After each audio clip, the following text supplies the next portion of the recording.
All right, friends, let's go ahead now and turn our attention to a topic that will not be on the exam on Friday tomorrow, but that will be on the subsequent final. Okay, and this is a topic that I'm addressing in class through a handout article that you can access on Blackboard. It's under the Week 11 course content folder. And the article, I think, is about the causes of the Great Recession. And I'm talking here about especially the period 2008 to 2009, which was the most severe economic downturn since the 1930s and the Great Depression that happened at that time. Okay,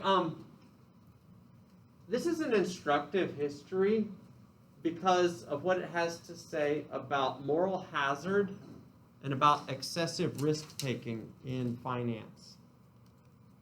Okay, and so I'm going to tell a little story for a few minutes. I'm going to lecture with a little story, and opinions differ on some of the causes in this story, so I'm going to try to be neutral and tell it from a variety of different perspectives.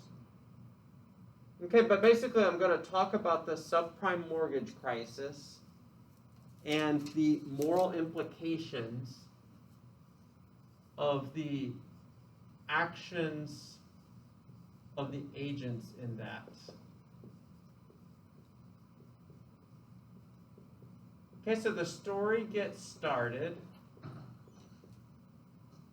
in the late 1990s.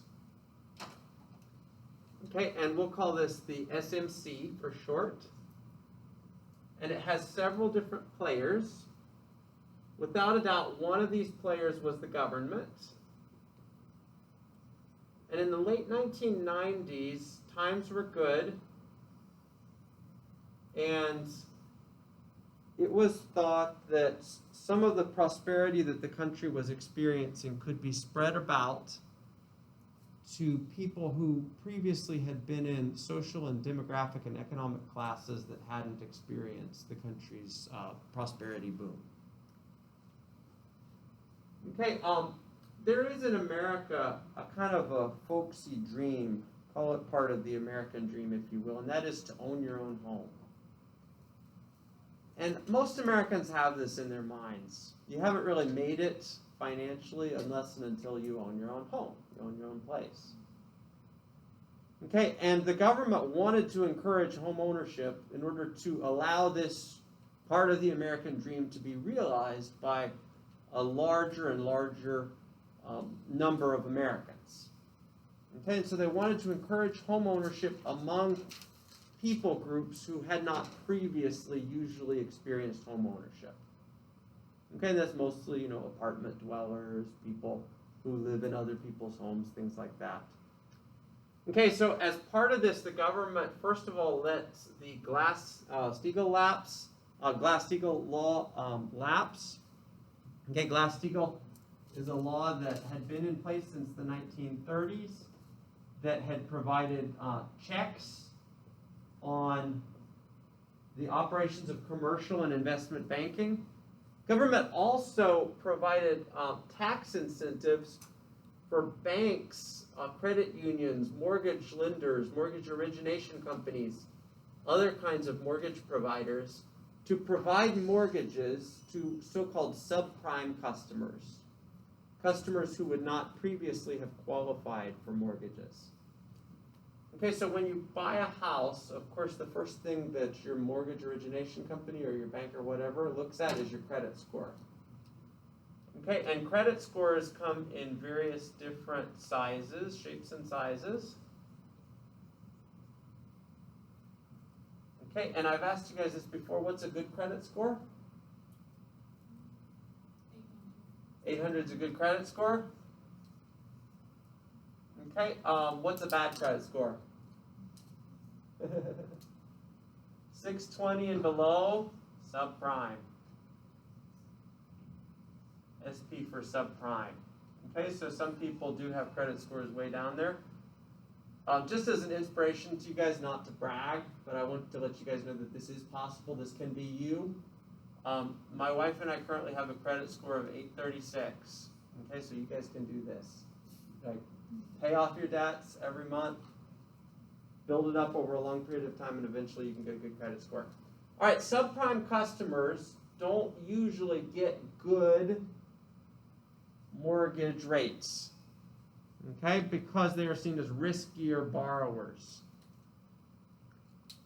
And so banks don't typically like to lend large amounts of money to subprime mortgage customers because that puts their loan books under greater risk.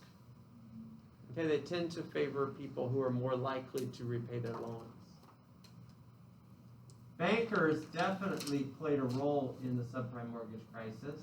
After the government provided them with tax incentives and other kinds of what might be the word here, benefits for lending to subprime customers, the banks sort of unleashed the gates, as it were, and started lending to a lot of people who they previously would not have been comfortable lending to.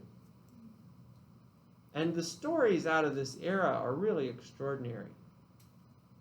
People making $40,000 a year with a $450,000 mortgage, okay? Or people making $80,000 a year with three different $300,000 mortgages.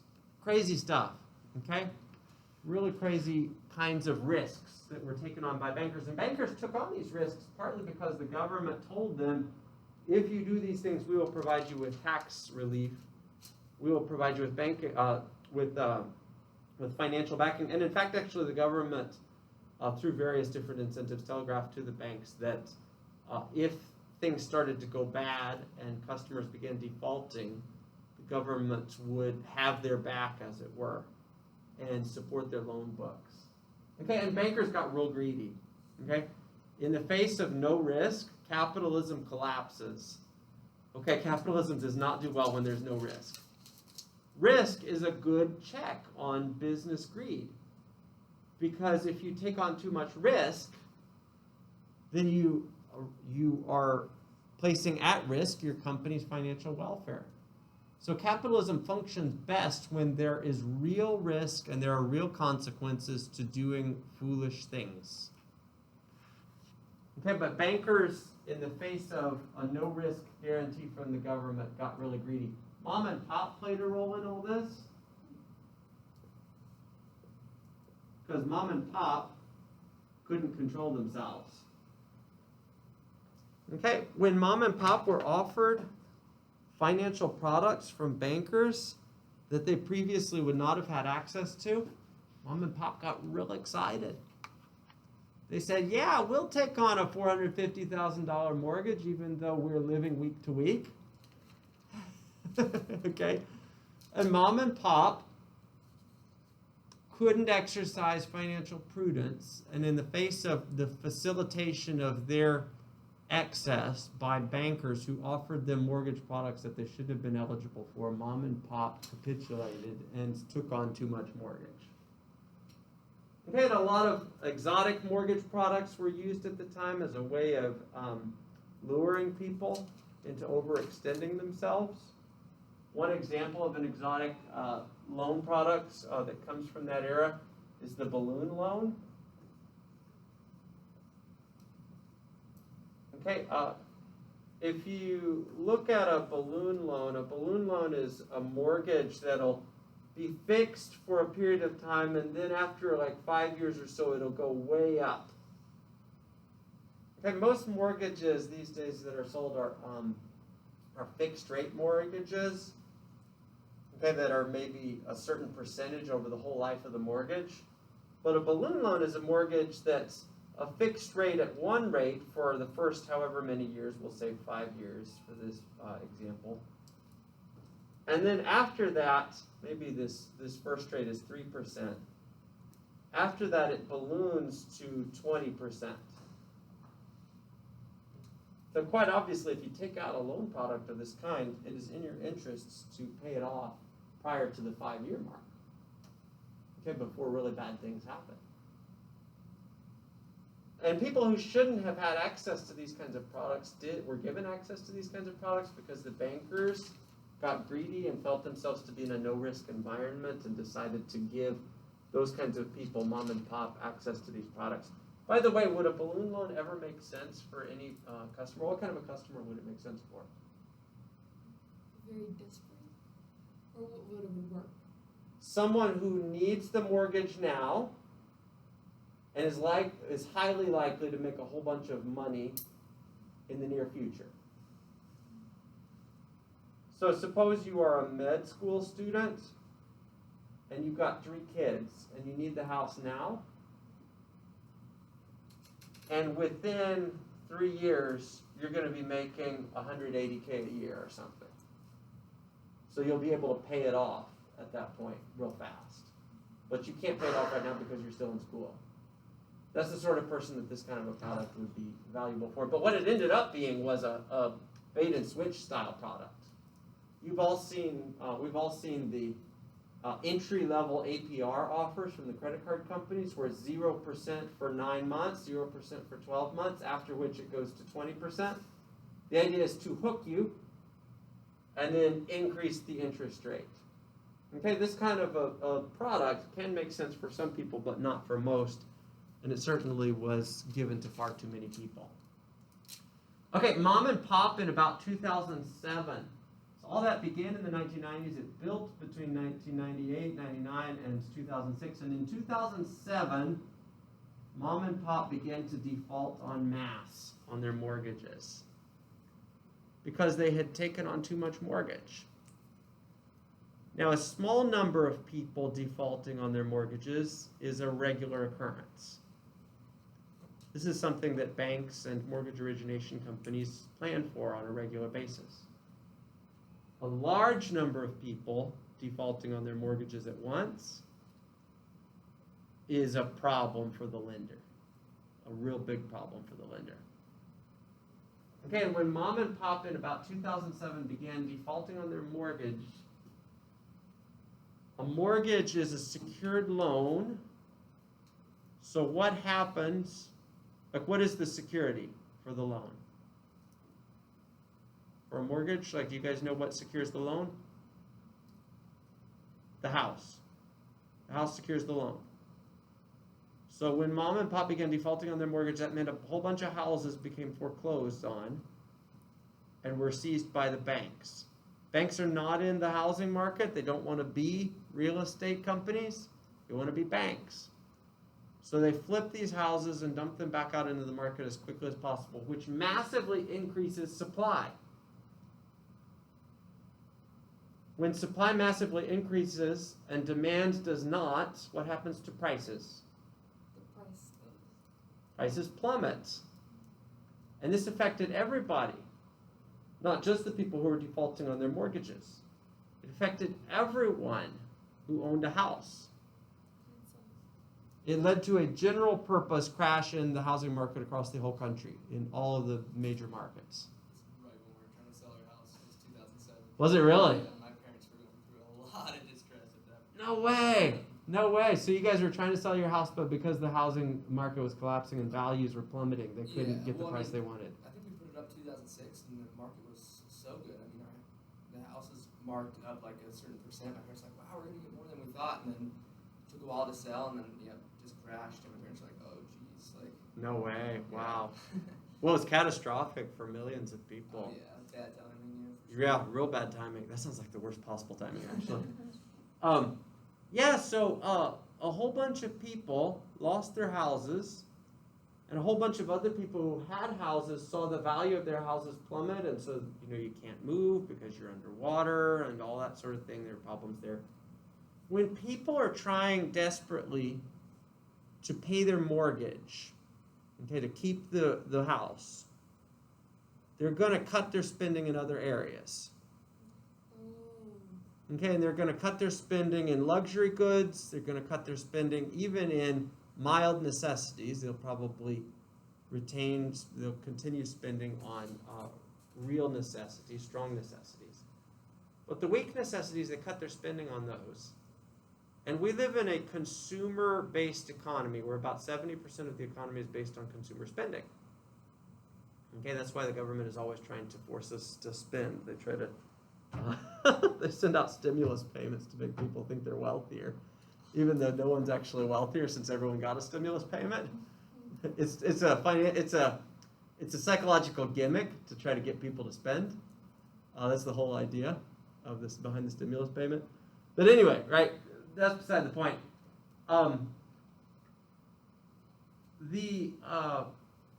The spending from mom and pop dries up, and this causes the whole economy to go into recession, like severe recession, because en masse the mortgage failure and people's efforts to cut their spending in other areas in order to try to keep their mortgages created a collapse in the entire economy.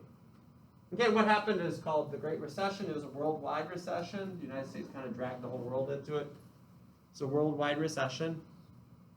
And it was the most severe economic downturn since the 1930s. Does anyone know how the United States got out of this? Does anyone know or want to take a guess? Borrowed money. Borrowed money is what they did. Prior to the Great Recession, the federal debt was about $6 trillion. Okay, actually it was a little bit less. It's about $5 trillion. About $5 trillion.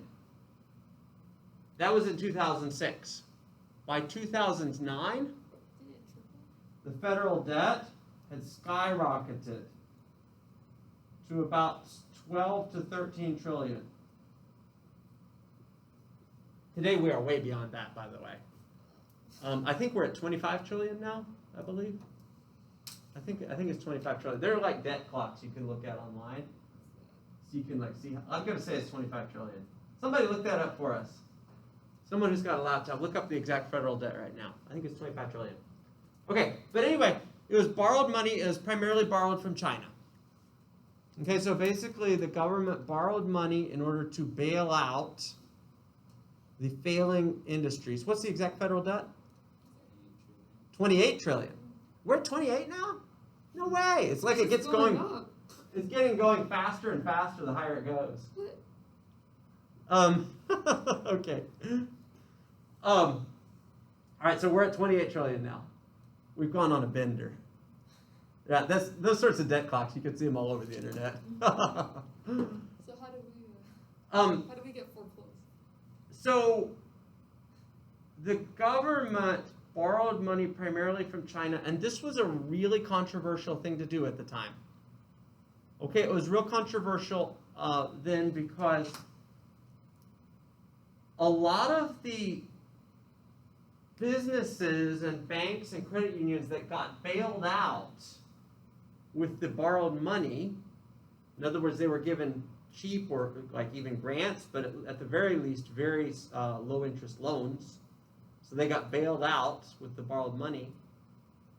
A lot of them had engaged in heavy risk taking and were being rewarded for having done so. Okay, and a lot of people found this whole idea of a bailout to be very morally dangerous. In fact, there is a word for it. It's called moral hazard. Okay, and I know I've only got like a couple minutes, but I want to say a couple things about moral hazard. Moral hazard is a concept in finance where if somebody does something dangerous or risky and then gets bailed out or a free pass so they don't have to face the consequences of their dangerous or risky actions, what are they going to do the next time around? Do the risky action again. They're going to do it again, aren't they? Or even more. That's why, like, I have to discipline my kid if my kid lies to me, because if my kid doesn't get disciplined, she's going to lie again. She'll do it again, even more. Right? And so this was a controversial action for the government to do because basically they were bailing out the bad actors who a lot of people argued should have faced consequences for their actions.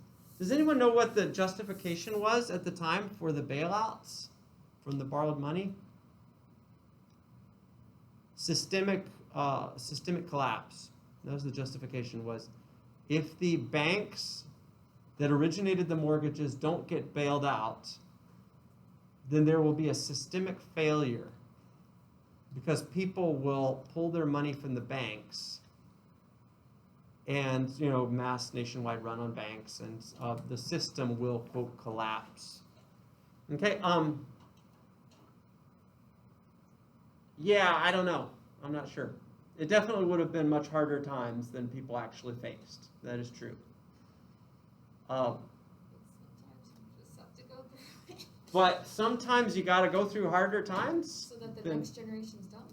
Yeah, exactly. That's precisely the reason, so that the next generations don't.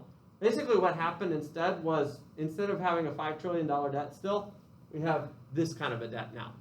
You just continue with the problem. And so they kick the can down the road, instead of actually going through the hard times of a forest fire that burns down the trees that are in the scrub that's bad, that's gone corrupt, and that should now die off. Instead of doing that, they basically reinvigorated those trees and let them continue to be. Because it would have been hard, but it would have been much easier to have gone through it from the beginning. Where now it's like, Precisely. Yeah, and now we're too deep into it is the problem. Yeah. So it would have been times would have been hard. It would have been very hard. But it would have gotten rid of the bad actors and the bad agents and the bad behaviors that brought about the risks. And it would have led to a better end result. I know I'm at time, but does anybody, you guys know what's going to happen there? Like, does anybody have any idea? Like, the China. what's the future here? Like, what's this gonna, like, where's this all going? Inflation? Or not, our currency's not going to mean anything? I think that's the only end result is hyperinflation. I think that's the only way out. I think we're in so deep now as a country that there's no other way out except to hyperinflate the currency. Because if you hyperinflate the currency, then you can pay off this debt. The debt will have to be paid off at some point, but you can pay it off when dollars mean a fraction of what they currently mean. Hyperinflation has all sorts of problems, including especially destroying people's living standards, because you can't buy the same goods from other countries that you previously could have bought, et cetera, et cetera. Anyway, we will see what the future holds. The story I've just told about moral hazard is instructive, but it's also a very pessimistic story.